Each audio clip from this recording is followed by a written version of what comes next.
Bismillahirrahmanirrahim. Elhamdülillah Rabbil alemin. Vessalatu vesselamu ala Resulillahil emin. Habibi ilahina ve tabibi nüfusina Ebil Qasimil Mustafa Muhammed.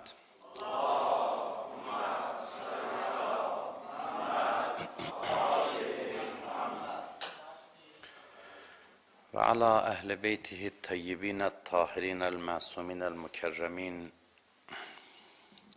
siyumel huccah bakiyetillah fil aradin ruhi ve ervahul alemin li turabi maqdamihil fida ve la'natullah ala a'daihim ecma'in minel ana ila qiyam yevmiddin. Euzu billahi mineşşeytanirracim. Rabbi şrah li sadri ve yessir li emri vahlul uqdeten min lisani yefqahu kavli. İnsanın rahat yaşayışının, insanın aramlığının en əsas amillərindən biri qeyd elədiyi ki, təvəkküldür. İnsanın Allaha təvəkkül eləməsi, onun yaşayışını, rahat yaşayışını, aram yaşayışını təmin edən ən başlıca xüsusiyyətdir. Çox asan bir haldır zahirən, təvəkkül halı, Allaha təvəkkül eləmək. Amma insanların çoxu bundan məhrumdur, təvəkkül xüsusiyyətindən. Təvəkkül çox mürəkkəb bir, çətin bir xüsusiyyət deyil. Təvəkkül budur ki, işləri Allahın əlində görəsən, biləsən ki, hər şey Allahın əlindədir, ki, həqiqətən də belədir, sən sadəcə bunu görəsən. Biləsən ki, hər şeyi idarə edən odur, hər şey onun ixtiyarındadır.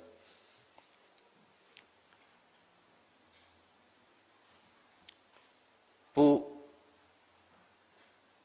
hal insanda yaransa bu təvəkküldür. Bütün varlıq aləminin ixtiyarının Allahın əlində olduğunu biləsən və hiss eləyəsən.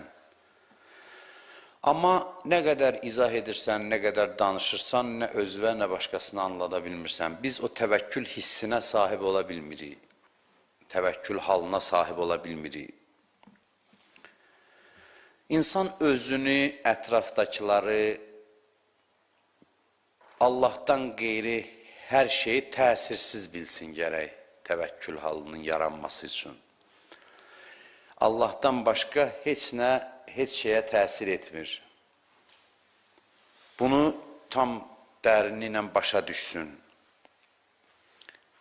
Heç kəsin əlindən heç nə gəlmir. Heç kəs heç nəyə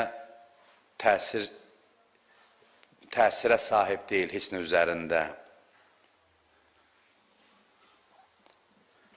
Allahın izni olmadan bir yarpaq belə düşmür. Buna qəlbən inanasan, buna deyirlər təvəkkül. Bu qəlbə aid olan bir haldır. Allahdan başqa nəyə bağlısan, neçə faiz Allaha bağlısan, neçə faiz başqa şeylərə, budur əsas məsələsi həyatın. Qəlbin neçə faizi başqalarına bağlıdır, neçə faizi Allaha bağlıdır.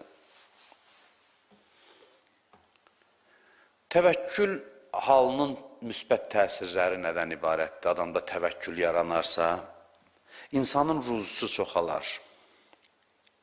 İnsanın problemlərinin çoxu həll olunar. Biz problem yaradan nədir insanlara? İnsanların səhv yanaşması. Siz elə bilməyin ki, bizim daxilimizdə bir yanaşma var, o qarşılaşdığımız hadisələrə təsir buraxmır. Bizim daxilimizin halı bizimlə üzbəüz gələn, bizi əhatə edən hadisələrə bu və ya digər şəkildə təsir göstərir. halımız, yanaşmamız. Sən bir şəkildə yanaşırsan, ona uyğun hadisələrlə rastlaşırsan. Yanaşmağı dəyişirsən, zahirən heç nə eləmədin, içində baş verir proses. Yanaşmağı dəyişirsən, hadisələr də dəyişir. Bizi əhatə edən hadisələrlə bizim daxili halımız, yanaşmalarımız arasında sıx əlaqə var. Biz bunu bilmirik. Bir şeyə düz yanaşanda hadisələr başqa cür cərəyan eləyir. Səhv yanaşanda hadisələr başqa cür cərəyan eləyir. Bəzən biz səhv yanaşırıq, hadisələr bizim yanaşmamızı düzəltmək üçün olur. Amma düzəltsək yanaşmamızı da o hadisələrə ehtiyac qalmayacaq. Bir sıra hadisələr var ki, bizə nəyisə anlatmaq üçün baş verir. Biz özümüz anlayanda artıq o hadisələrə ehtiyac olmur. Belə sirlərlə dolu bir aləmdə yaşayırıq. Hər şey gördüyümüz qədər sadə deyil bu baxımdan baxanda. Bəzən 10 illərlə bir hadisələr baş verir ki, sənə bir şeyi başa salsın. Sən onu başa düşdün, o 10 il qazandın, o hadisələrdən sığortalandın. Allah hey hadisələr çıxardır ki, bir dənə həqiqəti sənə anlatsın. Amma o hadisələr olmadan düşünərək bu nəticəyə gəlsən, yanaşmağı düzəltsən, o hadisələr olmayacaq. Belə bir həyatdır. Biz o qədər həyatın təbii axarını görürük, elə bir ki, belə də olmalıdır. Xeyr, bunun yüzlərlə variantı var. Milyonlarla versiyalar, variant var, həyat versiyaları var, hadisələrin axarı var. Alternativlər çoxdur. Və bu alternativlər dəyişir. Bizim iç halımıza uyğun olaraq, bizim doğru və ya doğru olmadan səhv, yanlış yanaşmalarımıza əsasən, hadisələrin gedişatı tamamilə dəyişir. Tamamilə dəyişir. Ona görə də təvəkkül halı bir çox problemləri həll eləyir. Təvəkkül nəinki hadisələr zamanı, problemlər zamanı adama dözüm verir. Xeyr, təkcə bu deyil. Təvəkkül həm də problemlərin çoxunu azaldır. Çünki bu problemlər səndə hansısa bir yanaşmanın yaranması üçün olacaqdır. Sən təvəkkül halındasansa, artıq problemə ehtiyac qalmayacaq. Bizim bir çox problemlərimiz təbii deyil. Bizim bir çox problemlərimiz təbii deyil. Bu qədər problemimiz olmamalıdır. Bizim bu qədər ki, problemimiz çoxalır, ona görə ki, bizim yanaşmalarımız səhvdir, bizim halımız səhvdir. O halı düzəltmək üçün Allah nə qədər bizə bəla göndərir ki, biz düzələk. Amma hal düzəldirsə, təvəkkül halına çatdınsa, artıq hadisələrin çoxusu dəyişir və problemlər özü-özünə həll olur, heç addım atmadan. Özü-özünə həll olur.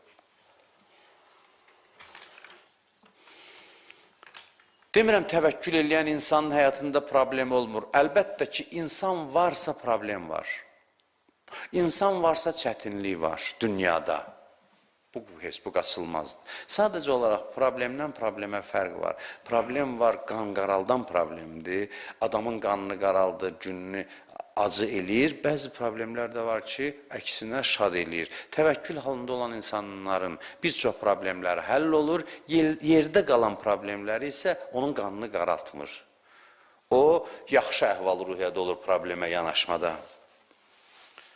Təvəkkül təkcə hal deyil, həm də əxlaqı dəyişir. Təvəkkül eləyən adam tamahkar ola bilməz. Çünki hər şey Allahın əlində bilir. Təvəkkül eləyən adam qəzəbli ola bilməz. Qəzəbimiz nəyə görədir bizim? Ona görə ki, nigaranıq, ona görə ki, inanmırıq ki, işlər Allahın əlindədir, xeyrimiz onun əlindədir, ona görə əsəbləşirik hadisələrin axarından. Paxıllıq həsəd olmur, çünki bilirsən, bölgə Allah əlindədir, neymət Allahın əlindədir. Heç şübhəsiz ki, həriyə bir şey verib, bir şey verməyib. Bu bölgünün özü bir hikmət əsasındadır. Təvəkkül insanın fikrini düzəldir. Təvəkkül eləyən adamın hadisələrə baxışı ilə eləməyən adamın hadisələrə baxışı tamamilə fərqlidir. Təvəkkül Allaha arxalanan adam hadisələri düz görə bilir. Düzgün nəticə çıxardır, adekvat addım atır. Təvəkkül baxışı düzəldir və hadisələri düzgün dəyərləndirməyə sövq edir insanı. İnsan hər şeyi gözəl və olduğu kimi görməyə başlayır. Təvəkkül adamı səhvdən sığortalayır. Biz niyə görə səhvlər eləyirik? Çünki təvəkkülümüz zəifdir. Səhv addımlar atırıq, səhv qərarlar veririk, səhv görürük. Allahı görən adam, Allahın əlində olduğunu bilən adam düz görür hadisələri, düzgün mövqe tutur, düzgün addım atır.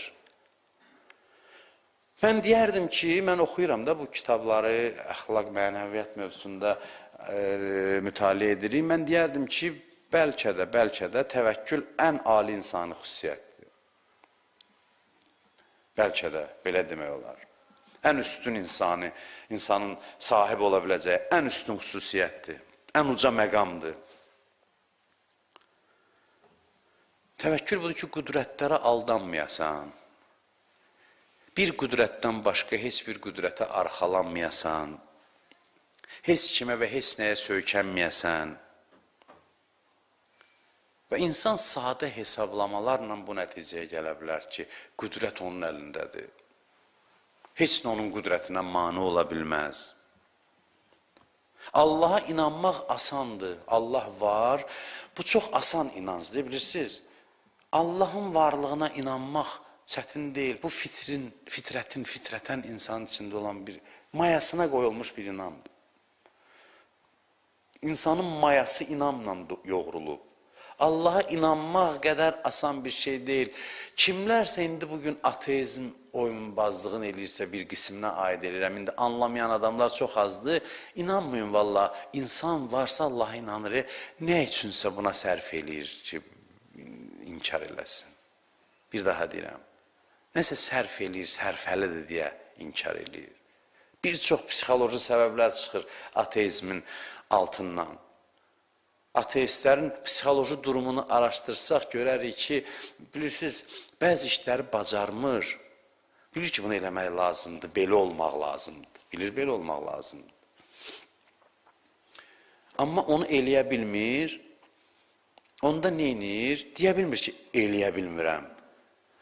O dəyərləri təlqin eləyən sistemi vurur ki, əşki, qara güruhçuluqdur, boş-boş şeylərdir filan. Mən din ümumiyyətlə qəbul eləmirəm. Bu fikrin gəldiyi nəticə deyil. Bu bacarıqsızlığın aldığı qisasdır sanki. Qisas alır dindən, dindardan. Bir şey bacarmır deyə onu başlayır vurmağa, aşağılamağa ki, güya nə böyük hünərdir. Halbuki özü bilir ki, onu eləyə bilmir deyə bunu eləyir. Dünən elə bir yerdə bir ziyalı bir insanla bu barədə bir söhbətimiz vardı. Həmin o kefli İskəndər, bax budur. O obrazın mahiyyəti bundan ibarətdir. Biz hər cür, hər nə eləyir. Mən təəssüf edirəm ki, həqiqətləri nə üçünsə, güya məsələn, kefli İskəndərin dili ilə deyirlər. Əslində, bilirsiniz, yenə deyirəm, dini özünə maniyə görüb, hər cür oyundan çıxan hansısa bir insan, güya ki, məsələn, dini aşağılayıb, bəli, hamı bilir ki, saxta dindar da var, saxta molla da ola bilər, hamı bilirik, bunlar aydın məsələdir. Gündə özümüz də çoxsunu görürük, özümüz də bilmirik ki, hələ mən həmişə deyirəm ki, nigaranam ki, bu qədər danışıram və mənim əməlim nə dərəcədə danışdığımıza uyğundur. Amma saxtakar insanlar hər şeydə var, amma bu başqa bir mərəzdir. Bu, hansısa bir möhfumatı, xurafatı təkcə tənqid eləmək deyil. İndi də bugün dəb düşür, kimsə, necə deyim, güya özünü həqiqət fədaisi kimi aparmaq istəyəndə kefli İskəndər obrazına girir. Mən də kefli İskəndərəm, məsələn. Bu, hamısının arxasında belə bir psixoloji məqamlar dayanır. Yoxsa Allaha inanmaq çox sadə məsələdir. Səni yaradan Allah, sənin ruhu iman cövhərində yaradıb. Sənin xəmirin iman mayası ilə yoğrulub. İnsan adlı varlıq belədir. Allaha inanmaq asandır. Bu inan fitridir, Allah var. Amma həyatın hər xırdalığı Allahın əlindədir. Buna inanmaq biraz düşünmək tələb eləyir. Bir qədər bu yanaşmanın yaranması zaman aparır. Buna mərifət tələb olunur. Bunun üçün gələ üzərində işləyəsən. Allah var və çəkildin qırağa basandır. Amma həyatın bütün hadisələri cərəyan edən hər bir şey onun ixtiyarındadır. Onunla yaşamaq çətindir. Ona inanmaq asandır. Onunla yaşamaq çətindir. Bunun üçün məşq eləmək lazımdır. Özünə bunu xatırlatmaq lazımdır. Bunun üçün zehnini hazır eləməlisən. Yadınızdadır, mən bunu öz sözüm deyil, bu söz. Mən istinad eləməyi xoşlayıram. Bəziləridir ki, indi də hər cür daim mən şeylər gördüm həyatda. İndi də bunu görürüm ki, çıxışlarımızı plagiat elan edirlər ki, bu falan şeylər. Mən kiməsə istinad eləməyə qorxum yoxdur. Və bu yaxşı bir şeydir ki, adam bəzən ad çəkirsən, bəzən çəkmirsən, çəkməməyin də bir hikməti olur. Onu özüm üçün bilirəm ki, hər yerdə istinad elədiyin şeylə deməsən də olar, lazım da deyil bəzən. Onun da öz dəlillərim var, hansı səbəbdən. Amma bu mənim sözüm deyil, çox bəyəndiyim bir fikir deməli başlayıb, bir yaşam tərzidir mi deyim, bir fəlsəfədir. Deyir, adətən deyirlər insanlar niyə görə dünyaya aldanır? Deyir ki, ona görə ki, dünya nağdır, ahirət nisiyə, nəğdi görür, nəğd onu aparır, nisiyədir deyə onu... O deyir, bu səhv fikirdir, yanlış fikirdir, səhv yanaşmadır. Nə biz dünyaya nəğd olduğuna görə üst tuturuq, nə ahirətdən nisiyə olduğuna görə üst çeviririk. Dünya nəğdsə, lap yaxşı da, daha böyük səbəb ki, dünyadan qaçaq, çəkinək. Görürük axı dünyanı. Dünyanı görürük. Nəğdi elə səbəb olmalı ki, gözün qabanda da budur. Buna bağlanarlar. Allah da deyirlər, bu nəğdi gör də. Allah da Quranda deyir ki, bu nəğd dünya budur da, bunun nəyinə bağlanırsan? Nəğdi deyə elə qaçmalısan da ondan. Nəğd deyən o mənədir ki, gözün qabağındadır da, bu sənin yerindir, yəni. Bəs niyə görə xarab oluruq? Ona görə ki, dünyanın özü yox, reallıqları yox, xəyalımızda qurduğumuz dünya bizi azdırır. Xəyalımızda qurduğumuz dünya. Dünyanın fikri bizi xarab eləyir, özü yox. Dünyanın zikri bizi xarab eləyir, özü yox. Bu nə dünyadır ki, sən bir tikə çörək yiyirsən, 1000 dənə azara düşürsən. Danışanda həzm prosesini sonraki mərhələlərdən utanır. Utanırsan minbərdən deyəsən ki, sonra nələr baş verir. Bu necə bir yerdir ki, bir qidanı qəbul edəndən sonra 1000 dənə oyundan çıxmalısan. Xoşa gəlməz hallardır. Sən insan üçün olmamalıdır əslində. Biraz gəzirsən, dolanırsan, üzr istəyirəm, əlin ayağın şey olur, süstləşir, yıxılırsan, yatırsan, yoxsan həyatda, yatmısan. Adam da yatar yəni, amma yatırıq. Çünki bu dünyanın tələbidir. Bu dünyanın tələbidir. Dünya nəğdi, niyə ancaq ideallaşdırırsan? Dünya nəğdi, yolla gedirsən, görürsən ki, bir dənə yol qəzası olub. Üzr istəyirəm, bu sözləri dediyimə görə dünyanın reallıqlarıdır. Neçə dənə meyid uzanıb orada. Bu da dünyada nəğddir. Görürsən axı bunu sən. Qorxunc deyə bu. Bu qorxunc bir aləmdir bu. Qan içində adamlar uzanıb orada, sən də keçir. Bu niyə görə səni bu cəzb eləyir? Dünya nəğdi xəstəxanaya gedirsən, görürsən ki, uzanıblar, halsız, zarıyırlar. Dünya da bu, nəğdi. Nəğdi səbəb olmalı ki, ona könül bağlamayasan. Deməli, məsələ nəğddən, nisiyədə deyil. Məsələ sənin fikrindədir. Sənin fikrin xarab eləyir, dünyanı bəziyir, olmayan şeyləri. Sən o qədər düşünürsən bunun barədə ki, sən buna bağlanırsan. Çox yad eləsən axirəti, onun xəyalı bunun reallığından gözəldir. Onun xəyalı. Özəl əleyhissalamın möhtəşəm hədisi var. Möhtəşəm hədisdir bu. Deyir, dünya sizin xəyalınızdan aşağı yerdir, axirət xəyalınızdan üstün. Çox gözəl sözdür. Nə qədər gözəlliklər xəyal eləyə bilərsən, əleyhissalam buyurur ki, nə xəyal eləyirsən elə, axirəti yenə xəyalından üstün biləcəksən. Xəyala nə var ki, nə gözəllik istəyirsən təsəvvür elə də, xəyaldakı problem yoxdur. Deyir, nə ki xəyal elədin, axirəti görəndə görürsən xəyalından üstündür. Amma dünya haqqında nə xəyal eləsən, bil ki, aşağıdır xəyalından. Dünya xəyalı insanı xarab eləyir. Biz düşüncəmizin əsiriyik, reallıqların yox, reallıqları olduğu kimi görsək, bu dünya bizim ürəyimizi vurar. Və bizim burada qalmağımıza görə Allah bizə mükafat verir ki, sizə kompensasiya ödəyirəm. O çətin işdə işləyənlərə kompensasiya verirlər. Sən dünyanın reallığını görsən, sənə buna kompensasiya düşür. Allah təsəlli üçün sənə deyirsən ki, dünyada qaldın, halaldır sənə. Sənin yerin deyil də ora. Sən orada dar idi ora sənin üçün. Sən orada dar idi deyə sənə minnətdarlıq edir Allah ki, qaldın orada, dözdün dünyaya. Amma gör insan nə qədər ağılsız olsun ki, gəlsin buna, üzrsən, ağzının suyunu axıtsın. Buna görə əcr düşür ki, sən çətin bir yerdə qaldın. Sənə uyğun olmayan yerdə. Sənə heç bir parametrindən uyğun deyil. Bəs niyə bura gəlmirsən? Sənə uyğun olan aləmə köçmək üçün hazırlığa gəlmirsən. Yoxsa bura sənə uyğun deyil. Sən 2 vur 2 4-dür. Biraz hesablasan görərsən ki, qardaş, bu dünya mənə heç bir baxımdan uyğun deyil. Münasib deyil. Elə biz dünyanı nəqd görürük deyə ona bağlanmayaq. Nəyinə razı olmuşuq ki? Nə qədər Allah fəryad eləsin, əraditum bil həyatid dünya, dünyaya mı razı oldunuz? Çox fəlsəfi, fundamental sualdır. Bir sadə sualın içində nə qədər hikmət yatır. Quran belədir. Əraditum bil həyatid dünya sualla səni sirkələyir. Deyir ki, sən nəyə razı oldun? Bura mı razı oldun? Yəni, bu sənə uyğun yer deyil. Neynədin özündən ki, sən bura razı oldun? Bu adama əziyyət verən bir yerdir. Xəstəliyi var, dərdi var, zənginliyin yanında mütləq fəqirliyi var. Belə olmalıdır. Yox, adamın zənginliyin yanında fəqirliyi olmamalıdır. Ona görə bura insan yeri deyil. Bunu fəlsəfi baxımdan izah eləsək, keçmişdə izah eləmişik. Yenə cəhd edeyim izah eləməyə.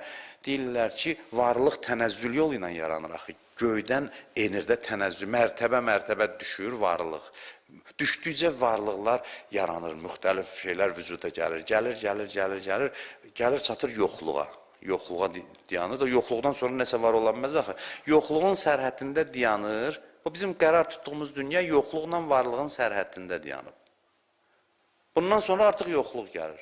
Nə ki, yarana bilərdi, yarandı, yuxarıdan aşağı. Min cür aləmlər var da, yaranır, gəlir. Axırıncı yaranması mümkün olan yer dünyadır. Ondan sonra yoxluq gəlir. Bu sərhəddə qərar tutub. Sərhəddə qərar tutduğu üçün bunun hər şeyinin varının yanında yoxu var. Çünki bu sərhəddədə sağlamlıq varsa xəstəlik var. Xəstəlik nədir? Sağlamlığın yoxluğu.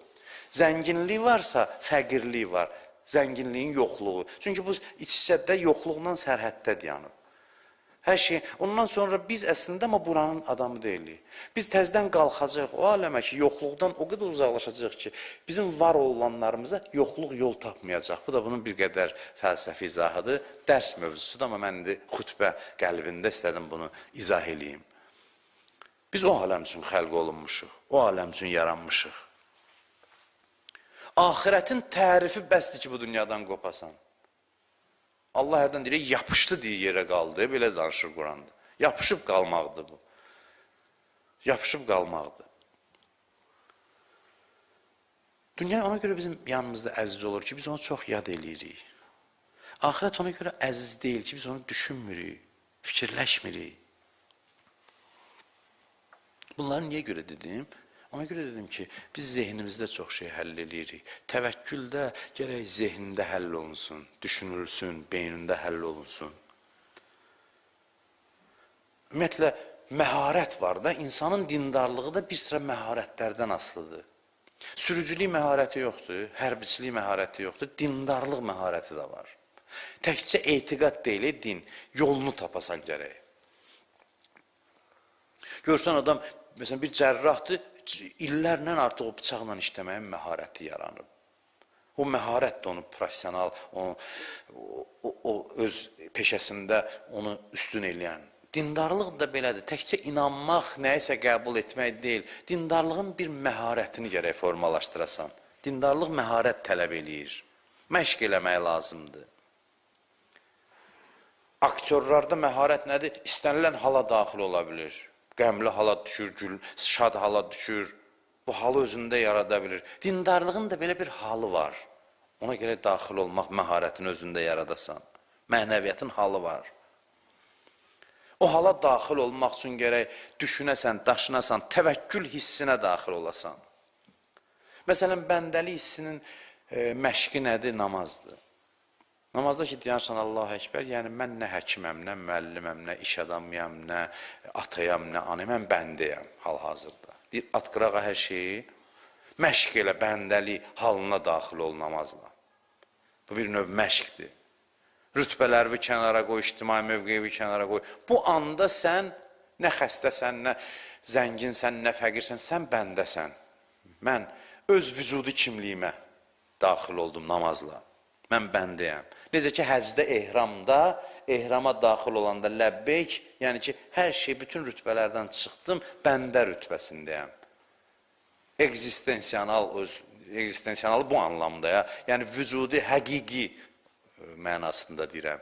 Kimliyi və sən namazda bunu gərək gündə məşq eləyəsən ki, o bəndəlik halını özündə yarada biləsən.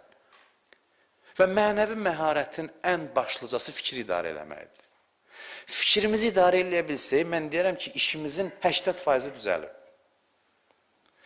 80% işimizin, mən indi bu rəqəmlər şərti ola bilər, biri deyər 90%, biri deyər 70%, amma çox faizi bizim fikrimizin necə idarə olunmasından asılıdır. Fikrimiz hardadır, çox şey o həll edir. Keçən dəfələrdə dedimi, haqşünas bir arif adam idi, haqşünasa təzə diaqnoz qoyublar, təzə. Həkim deyib ki, diaqnozun xərçəngdir. Müridlər, məsələn, ruhanın nə qədər dostu olar, tanışı olar, sevənlər olar, tökülüşüb gəliblər ki, da buna elə o xəstəliklə də dünyasını dəyişib. Diaqnoz belə qoyulub filan, deyir, gəliblər, indi bu fikirlə gəlib də hamı. Oturub görüşürlər, bu danışır oradan, buradan, söhbət eləyir. O yanına gələnlərdən biri ki, bəs ağa eşitdi ki, xəstəlik falan. Deyir, nə xəstəlik? Deyir, bəs diaqnozunu özünüzə də deyiblər. Hə, bildim, deyir, bir şey deyil, narahat olmayın. Adamdır da, bu da insandır. Yəni, fikir o qədər məşq olunub ki, mühüm şeylər haqqında düşünsün. Deyir, xərçəngdir, getməliyəm, bir bəhanə ilə getməliyəm. Onun üçün xırda məsələdir o. Beyin başqa yerdədir, fikir başqa yerdədir, düşüncə başqa yerdədir. Bu illərin nəticəsidir. Fikir o qədər alışıb ki, mühüm şeylərin yanında olsun ki, o xırda şeyləri onu narahat eləmir. Amma bizim dünyamız bir-birinə dəyər ki, mənə bugün başqa fikrimiz, zikrimiz olsa olmaz. Kimsə nəsə danışsa da sözü ora fırladarıq ki, mən nə gün deyəm burada oturub nədən. Amma bu danışır başqa şeydən, yanındakılar narahatdır. Bu tamam fikri lazım olan şeylərdən danışır, lazım olan şeyin yanındadır. Adam Allah qüdrət verəndə belə olur. Düşüncəsi öz əlində olur, fikir öz əlində olur.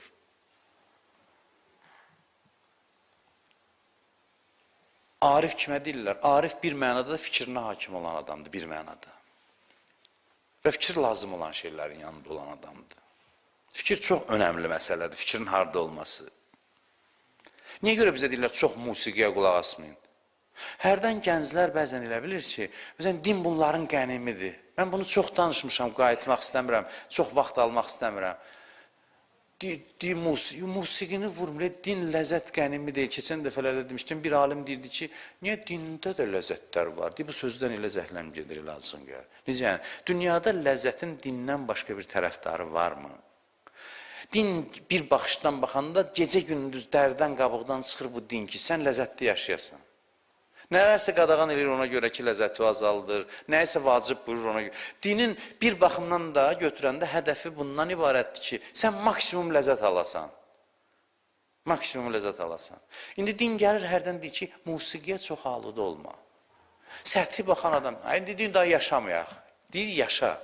Ona görə ki, bu sənin çox aludəçilik, sənin zehnini, fikrini zəiflədir. Fikrin sənin ixtiyar əlindən çıxır.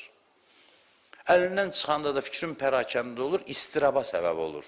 Yenə də sənin ləzzətin keşiyindədir. Sənə kim dedi ki, ləzzət ancaq musiqiyə qulaq asmaqdadır? Bunu kim dedi sənə? Ki, sən onu da deyəndə ki, bunu biraz azalt, deyir ki, qoymursunuz da yaşamağa. Yox, yaşamaq üçün deyir ki, fikri musiqidə çox olan adam, bunu soruşa bilərsiniz mütəxəssislərdən, çox musiqi dinləyən adamın fikri, iradəsi zəifləyir, fikrin ixtiyarı əlindən çıxır. Və fikir də pərakəndə olsa, yenə də nəticədə adam əzab əziyyət içində yaşayır, ləzzəti azalır. Xüsusən indiki zamanda çox çətindir fikir əldə saxlamaq.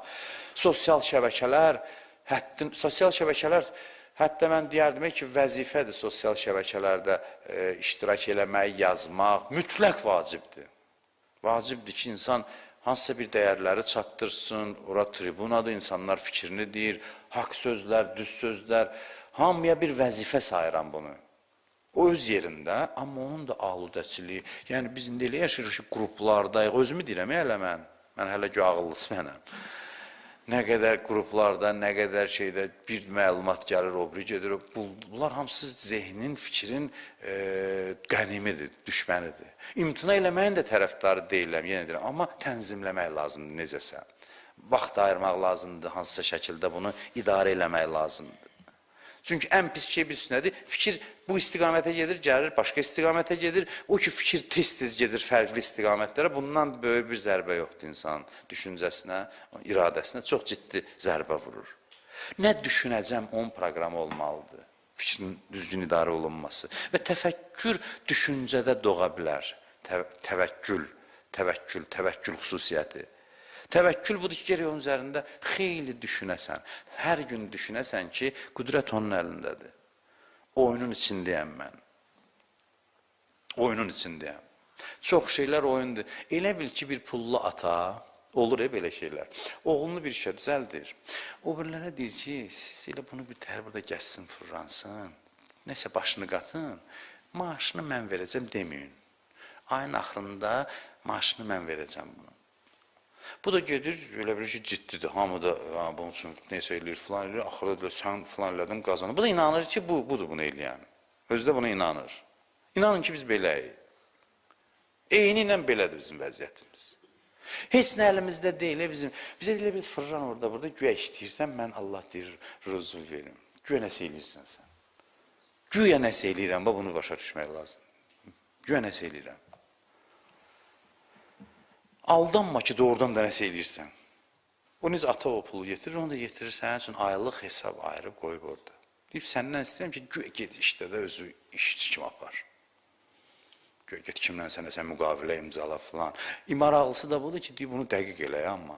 Amma nə sən eləyirsən, nə də sənin işin dəqiqliyi deyil, mənlidir hər şey. Sadəcə bu sənin başqa inkişafa lazımdır. Ruzu ilə bunun düşündüyün əlaqəsi yoxdur. Biraz başqa əlaqəsi var. Düşündüyün kimi deyil o əlaqə. Belə yerdə də başlayırsan oğurluq eləməyə. Göydən də kameralar çəkir. Deyib, bunu mən oyun qurmuşdum, pulunu da verəcəkdim onsuz da. Bu durub zirənli eləyir o. Sən göyə nəsə eləyirdin ki, indi də girmirsən, oğurluq eləyirsən. Bir film vardı, Truman Show idi deyəsən adı. Mən baxanlar olub, Hacı İlkin baxıb başından təsdiq eləyir. Çox maraqlı bir filmdir. Onun baş qəhrəmanı bir dənə real həyat yaşayır. Ətrafda hər şey səhnələşdirilib.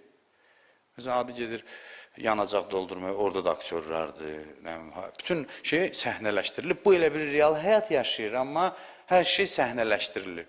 Məsələn, bir yerdə birinə aşıq olur, rejissor hadisələri elə aparır ki, o biraz onunla evlənmək indi məsləhət deyil. Bu oyunun içindədir, evlərdə də baxırlar da buna. Neçə gün bu davam eləyir.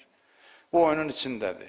Hər şey oyundur, gecə oyundur, gündüz oyundur, günəşi çıxardırlar, dəniz düzəldiblər, suyunu bu elə bilir. İndi filmdə çəkiblər. Axırda bu başa düşür oyunun içində olduğunu, güya dənizlə qaçmaq istəyir, gəlir studiyaya çıxır. Məlum olur ki, və eyni o adamın vəziyyətindəyik biz.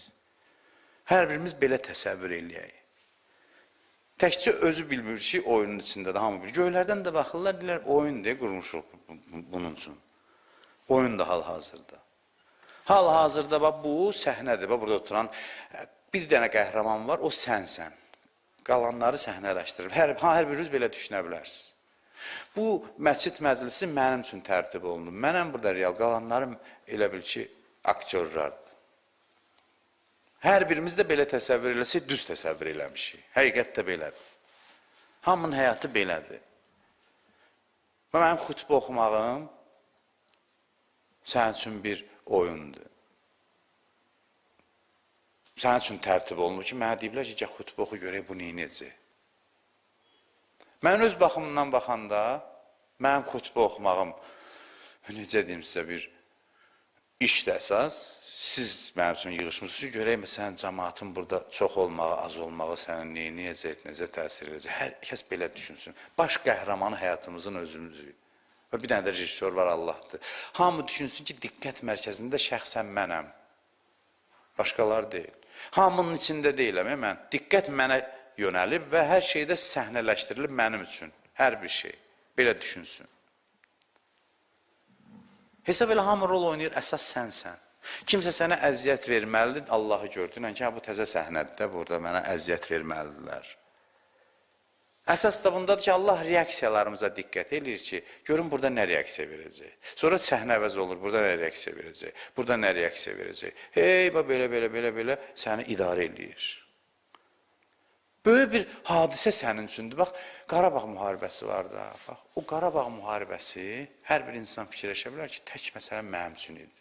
Mən burada nə edəcəm? Misal üçün, hadisə ictimai baxımdan nə qədər əhəmiyyətli də olsa, sən deyən, mən filan kəs üçündür bu müharibə. O da düşün, mən filan kəs üçündür. Şəhid ailəsi düşün, mənim üçün idi ki, bu müharibə gəlməli idi, mənim övladım əlimdən almalı idi ki, mən nə edəcəm? Bu mənə görə idi, bu boyda həngamə, şəxsən mənə görə. Sən də denən şəxsən mənə görə, o da desin şəxsən mənə görə, yanılmayacaq heç kəs. Hamı da düz deyib. Bu dövrün adamlarının tək-təkinə görədir. Böyük bir qlobal hadisə, böyük bir beynəlxalq hadisə, şəxsən sənin üçündür. Bu pandemiya var ha, denən ki, şəxsən mənim, mən filan kəs üçün idi ki, mən özümü necə aparacam. Cəmaat üçün yox, burada sənin üçündür. Sən filan kəs üçündür. İşvə belə təsir edəcək, həyatına belə təsir edəcək. Hər bir hadisə belədir, hər bir hadisə.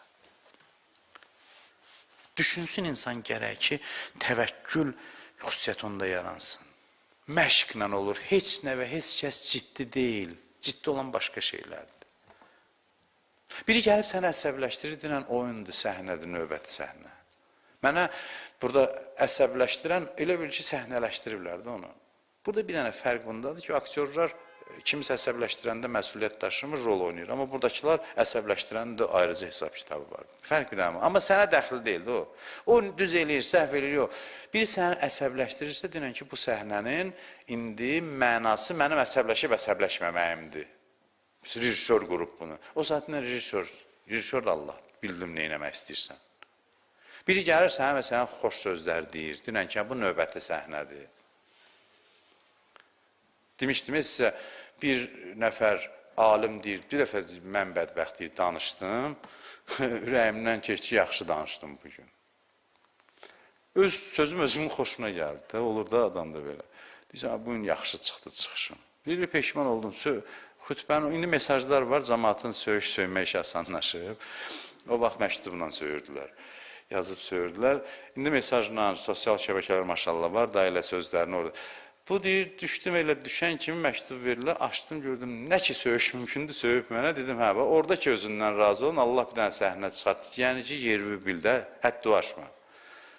Həddivaşma dedim, başa düşdüm. Biraz da narahat oldum. Axşam da bir dənə məktub göndərdilər, görüm yaxşı sözlər. İndi dedim ki, biraz da ürəyimi alır Allah ki, bayaq söydülər, çox narahat oldun. İndi də, vallahi həyat budur. Allah'ın da olsun. Hamısı bizim üçün qurulan səhnələrdir. Hamısı bizim üçün qurulan oyunlardır. Biraz ciddi görməyəsən, bir qədər çıxıb yuxarıdan baxasan. Yaxınlarda danışmışdım da məcburam bəzi şeyləri təkrar edirəm. Çünki bir mövzuya bir baxımdan aid olur bir hadisə, bir mövzuya başqa baxımdan. Ona görə yadınızda dedim ki, gedirdim evə, ustadım dedi ki, Arif idi o da. Dedi ki, evə getsən, yoldaşın sənə bir ağır sözdüsə cavab vermə. Dedim, axı, mənim nə davam var, nə şeyim var, heç nə. Bax, yaxşıdır bizim münasibətlərimiz. Dedim, yəqin səhv salıb. Getdim evə, gördüm, nə ki, qohum əqrabası var, yoldaşım yığıb evə.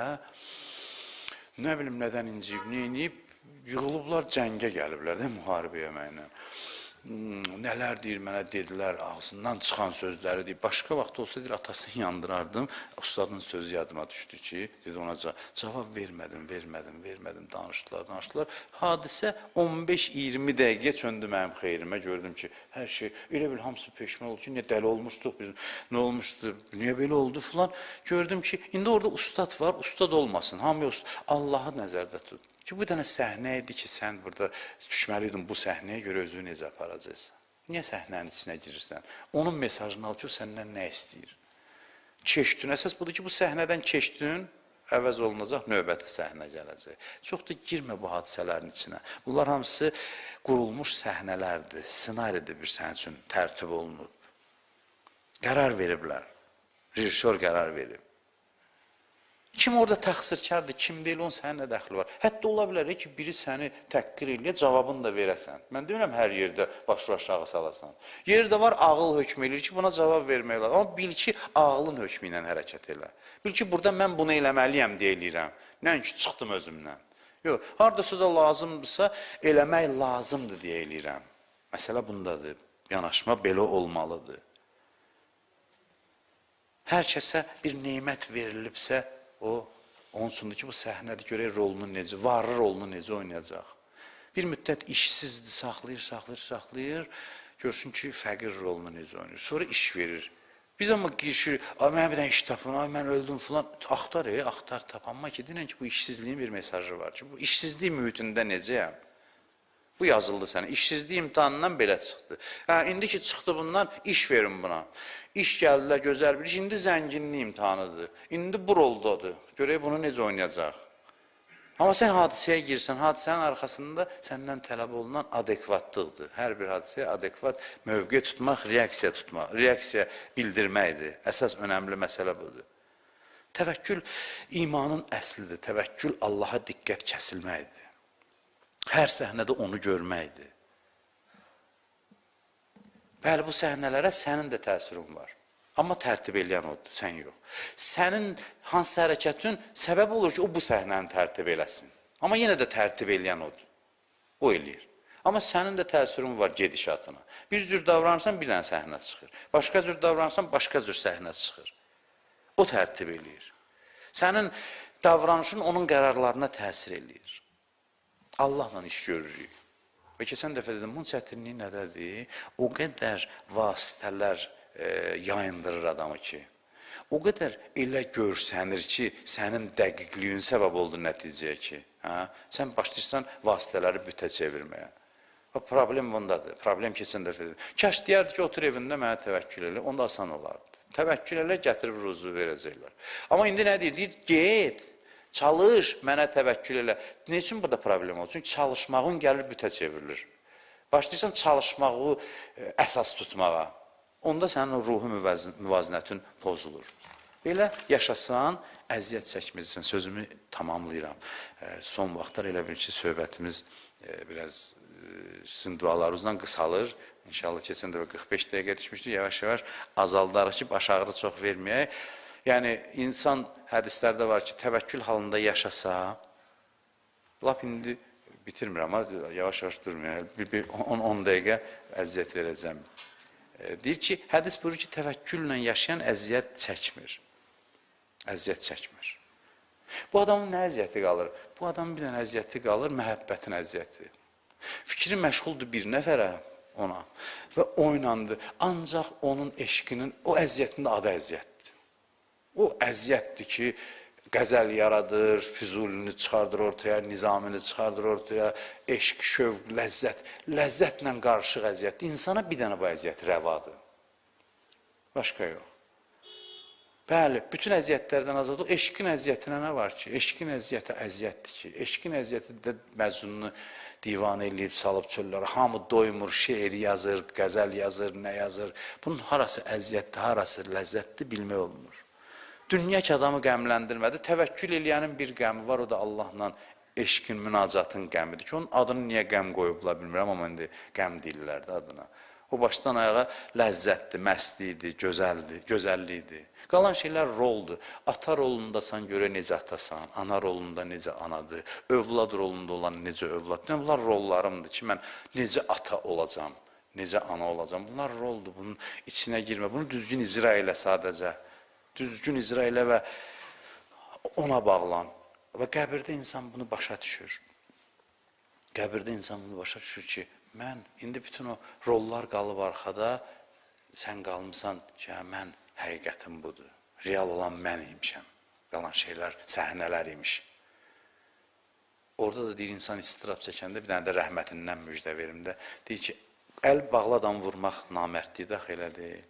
Allah deyər ki, indi sənin əlin bağlıdır, mən səni vuraram. Əlin açıq olan vaxtda vurmadım. Əlin açıq idi, hər şeyə gücün yetirdiyində ki, aciz mənim qarşımda başı aşağı salmısan. Allah buyurur ki, and olsun Allaha sənə elə nə vaziş eləyəcəm ki, bütün məxluqatı təəccübə gətirəcəm. Deyir, Allah əvvəl sual verəcək. Deyəcək, gördün, bu təvəkkül mövzusudur, deyə bu. Gördün, arxalandığın vasitələr necə getdi, qoydu səni getdi. Qəbirdə belə bir söhbət, diyaloq olacaq hamıya. Qışqırır, ay oğlum, ay atam, ay anam, ay filan kəs, hara gedir, heç eşitmirlər. Həmişə mən dəfindən qaydanda deyirəm, bax, indi onun səsi gəlir, biz eşitmirik. Hamı başını aşağı salıb gedir, hamı arxalandıqları hər şey bunu tərk edib gedir. Bu məqamda ki, bu istirab içindədir, Allahdan nida gəlir ki, gördün, nə oldu? Gördün, necə səni qoyub getdilər, arxalandığın hər kəs. İndi qaldın bir sən və bir mən. Ondan sonra deyir, amma qorxma, İzzət Cəlalıma and olsun sənə, elə nə vaziş eləyəcəm ki, bütün məxluqatı təəccübə gətirəcəm. Allaha and olsun, and içmişəm, bir dəfə yenə and içirəm. İndi də elə həmin haldayıq. Səs-küy çoxdur, bizi aldadır. Elə həmin o qəbirdə necə tərk edir, həmin adamlardır. Həmin qədər təsirsizdirlər hər işimizə. Necə orada təsirsizdirlər, eyni təsirsizdirlər. Bu etiqadda olan adam təvəkkül əhlidir, təvəkkül halındadır. Orada sığınmaq asandır, indidən sığınasan. Fikri başqa şeylərə məşğul eləyəsən. Dərdim bu olsun ki, mənim sevdiyim var, o məni sevir, yoxsa sevmir. O məni sevir, sevmir, onun gözündən düşdüm, düşmədim. Bizim nə olur onda həyat? Onda həyat çox gözəl cəryan eləyir. Biz bir sansı uşağa bənzirik, əli atanın əlində olan uşaq necə aram olur? O gün gördümü, bir uşaq anasının qucağındaydı, vəzifəli bir şəxs yaxınlaşdı, uşaq üzünü çevirdi ki, mənə yaxın durma, hər şeyə naz eləyir. Bir dənə atası lazımdır. Adamlar var, dünyaya, məqama naz eləyir. Əli Allahın əlindədir, qucağındadır deyə, gəlib ona nəsə, başqalarının ağzının suyunu axıtdığı şeylər, o uşaq kimi, burada uşaq kimi olmaq yaxşıdır. O uşaq ki var, əsas atasıdır, anasıdır, onun qucağındadır, o hər şey naz eləyir. O vəzifəli adam ki var, filan kəs müəllim qabağında deyil. O uşaq gördüm ki gözümlə, üzünü çevirdi, dedi, yaxınlaşma mənə. Bu da daha yaxşı oldu. Çünki o sevdiyinin ağuşundadır. Haçan ağlayır? Məsələn, ana paltar giyinir, başlayır ağlamaq ki, gedirsən. Dərdi uşağım budur ki, ata, ana yanımda olsun, əli əlimdə olsa, dünya vecinədir, arxalanıb ona, keyfdədir, hər şey öz qaydasındadır. Belə yaşamağı təklif edir. Əlim mənim əlimdə olsun, hadisələr hər halda sənin xeyir və cəryan eləyəcək. Hər şey sənin üçün bir keyf olacaq. Bir qorxun olacaq ki, əlim əlimdən çıxmasın. Onun da qorxusunun özü də bir ləzzətdir. Allah onda daha bərk sıxır tutur əlindən. Onda gəl bu nəticəyə çıxsan ki, Əleyhisselamın sözü kimi, İlahi, mən li qeyruk. Səndən başqa kimin var? Kumeyl duasında. Və buna təfəkkürlə gəlib çıxaq. Mən li qeyruk. Səndən başqa kimin var? Heç kəsim yoxdur. Səndən başqa heç kəsim, heç nəyim yoxdur. Elə halda da hamı adamın başına dolanır. Allah başına dolanır. Bir dəfə sən desən, mən li qeyruk. Allah özü də övliyalar da ölür sənin üçün. Sevirlər səni.